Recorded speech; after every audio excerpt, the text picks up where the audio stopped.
Why don't you guys kill someone tonight? Just remember all the good the Purge does. This is your emergency broadcast system announcing the commencement of the annual Purge. At the siren. What if the Purge actually happened? Crime as we know it today is a chaotic affair. Traffic offenses and other minor crimes are too frequent to notice. Theft is rarely of interest to anyone other than the victim, while murders only make the news cycle if they have an interesting fresh hook. The truth is, most crimes are generated by some human failing. Laziness, thriftiness, greed, dependency, inadequacy, resulting in the need to change your place in life by taking shortcuts you know are wrong, taking what you can't afford, or empowering yourself by devaluing others.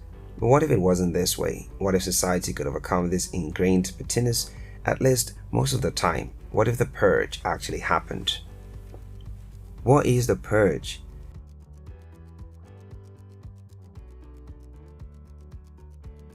The Purge is a totalitarian attempt to bring annual crime rate down to less than 1%. It's effectively a 12-hour Black Friday of violence and mayhem, from 7 p.m. to 7 a.m. one night a year. Police and EMT services are nowhere to be found, and restrictions on all crime with the exception of killings highly ranked or higher government officials and using class 4 weapons like nuclear bombings, dynamite tanks, jets, flamethrowers and rocket launchers are lifted. In 2016, the United States saw 5.3 murders per 100,000 people, along with 29.6 counts of rape, 102.8 counts of robbery, 468.9 burglaries, and 236.9 motor vehicle thefts. For those same 100,000 people. In a city like Los Angeles, those figures bump up significantly to 7.3 murders per 100,000 people, 58.5 acts of rape, 196.5 robberies, 394.7 burglaries, and 463.9 motor vehicles thefts. That's a lot of crime of suddenly not happened, and it's a lot more to cram into a single night. But then, could you cram it all into a single night? Murder and theft are already criminal offenses subject to law, punishment, and consequences, and yet they still happen. Moreover, murder and various forms of sexual assault are often crimes of passion born out of a moment of emotion and opportunity, and would most likely continue to occur outside of purge hours.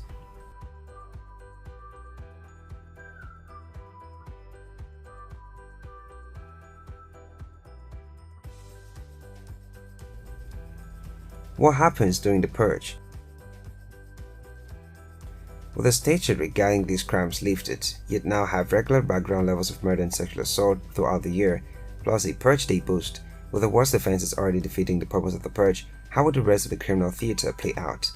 Acts like domestic assault, child or elderly abuse are unlikely to cease on account of the purge, while drug crimes would witness a purge day curiosity boost. Vehicle theft beyond joyriding and mindlessness would be pointless. You could spend an entire purge stealing exotic cars and choice rides, but what will you do at 7:01 a.m. when you have no bill or sale or proof of ownership of your unregistered and uninsured vehicle, and every drive you take is a low-level crime offense? And what about white-collar crimes? How on earth is anyone going to devise, implement, and profit from a Ponzi scheme in a 12-hour time frame? Inside riding, embezzlement. Imagine keeping your sticky fingers at a bay all year, only to realize still late the purge takes place outside of banking hours. Well, you just have to laugh.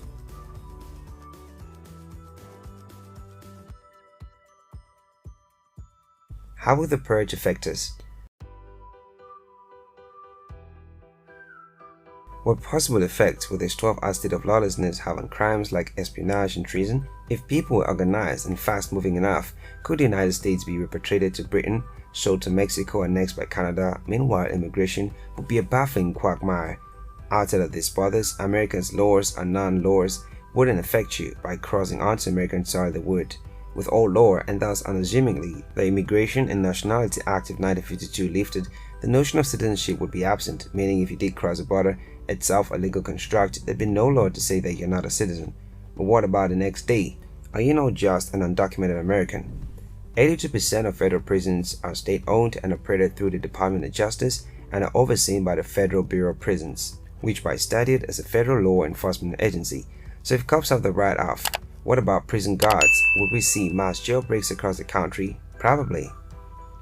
On the lighter side, dam laws would also be lifted, which means that New Hampshires would be free to harvest seaweed at night. Alabamans would be free to wrestle bears. Herders of Missouris could pretend to be blind. North Dakotans could finally box kangaroos, and the men and women of Broward County, Florida, could finally sell hot dogs while wearing a G-string.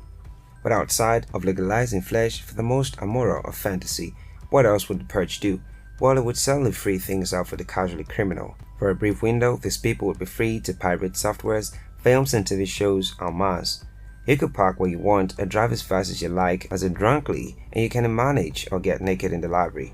Meanwhile, the underage could indulge in a spot of brandy, cigars and gentlemen's special interest literature, or mild liquor, vaping and dirty doing dirty. Murdering or attacking government officials may very well be off limits, but you can still use the Purge to bring about social change. After all, the rules don't say you can offer a few bribes and line a couple of pockets, but then outside of greasing a well-heeled wheel or two, things get a bit green. With a bit of calculation, groups could launch attacks against particular races, demographics or ideologies, destroy places of worship or education, or target the rich and influential in an effort to redistribute the wealth. However, with WMDs out of bounds and tight time frames in place, the scope of terrorism would be limited. For the would-be purger, there would be so many options available, it would be hard to know where to start. Smart thinking would suggest having a bit of brainstorm and plan in advance. Really think about the type of crimes you want to commit, decide if you want to target anyone in particular. You don't want to waste the night looting vending machines and tipping cattle, only to remember at 6:50 you wanted to kill a guy or steal a space shuttle. Oddly, the Purge would actually make criminal conspiracy legal year-round, as by definition, it requires advanced planning and discussion followed by an execution of a criminal act. Thus, if the actual act takes place during the Purge, it wasn't criminal, making actual conspiring non-conspirational and legal. Amid all this bloodlust, terror and violence, the homeless would be easy and unfortunate victims. However, it's possible that some would use a state of lawlessness for good and take it upon themselves to defend the less capable of the heavily targeted. Of course, not everyone would actively take part, but turning off the front light wouldn't be much of a deterrent. Like it or not, there would be no real way to sit out of the Purge.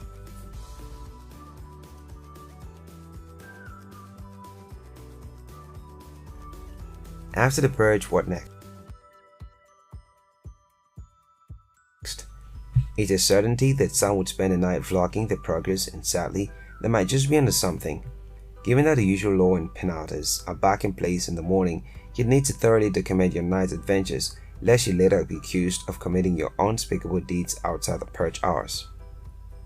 But while you'd be free to commit all the criminal activity you'd like, others are free to retaliate, and justice may be swift and brutal. And while legal ramifications are off the table, the actual consequences of your purgely spree may be long coming. People who know or suspect that you committed an act against them during the Purge will be free to do what they can within the confines of the law to destroy you, your life and your livelihood in the months that follow. Alternatively, they can always wait patiently for the next year's Purge. We technically already have a legally sanctioned theater of horror and violence, war, and as we know, the terror and trauma experience on the battlefield doesn't always end there. The Purge may end, but the fate of its victims may not, even by committing sex crimes. So far down the list as voyeurism, victim and perpetrator alike now have to live with the acknowledgement that you are a total creep, regardless of any legal loopholes. But after all this, would the total positiveness of the Purge ring true? No, not likely. In the days leading up to the Purge, some activity may decline, but as we've discussed, some crimes just won't wait. As for the economy, while it's possibly government spending may change due to significant portions of society's lower ranks being wiped out, the idea that the stock market will thrive with sales of weapons and security systems is negated by the annual 12-hour consequence-free shoplifting of every conceivable product on the market.